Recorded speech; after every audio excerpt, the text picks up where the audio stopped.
1, I like them short and easy. 2, my battery is low. And 3, it's kind of a weird subject.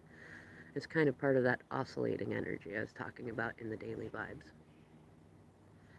And a thought came to me about some lessons that, I mean, I won't say that I haven't been learning them, but they were more a focus of some loved ones.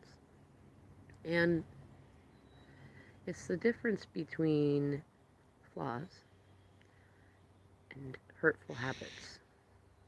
Because there is a difference. And I know, especially when we're in the lower vibes of healing, it can feel like when people are pointing out areas really where we're hurting them with our behavior, it can feel, especially if those are really ingrained from childhood or lifetime traumas, that they're just picking at us, picking at our flaws, especially if we've really procrastinated doing any of our healing work. It can feel like a lot. And I mean, I think it's good to just start that healing journey looking at the differences. Like, a flaw could be like maybe you have, like, what is it? Maybe you get acne, right? So your skin is not flawless, but that's a flaw and that's okay and that's lovable and there's nothing wrong with that. The hurtful habit could be, do you have good hygiene? Do you have good cleanliness? Things like that. Because it doesn't matter if you have acne, but if you only have acne because you're not staying clean, the two differentiate.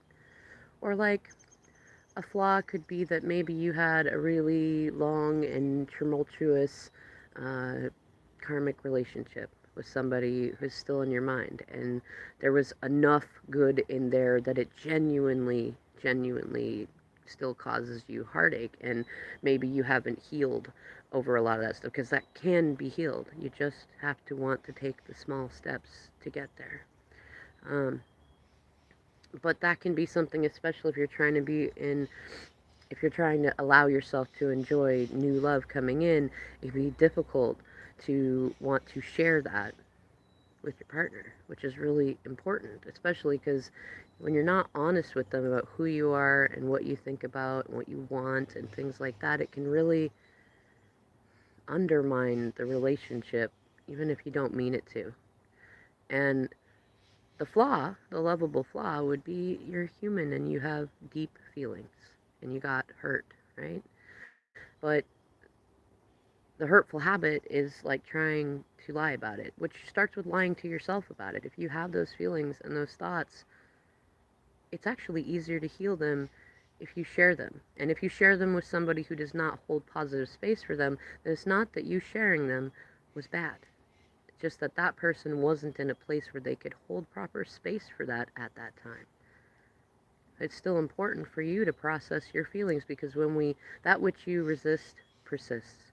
So the more you resist facing it, the more you resist talking about it, the more it turns from a lovable flaw into a hurtful habit.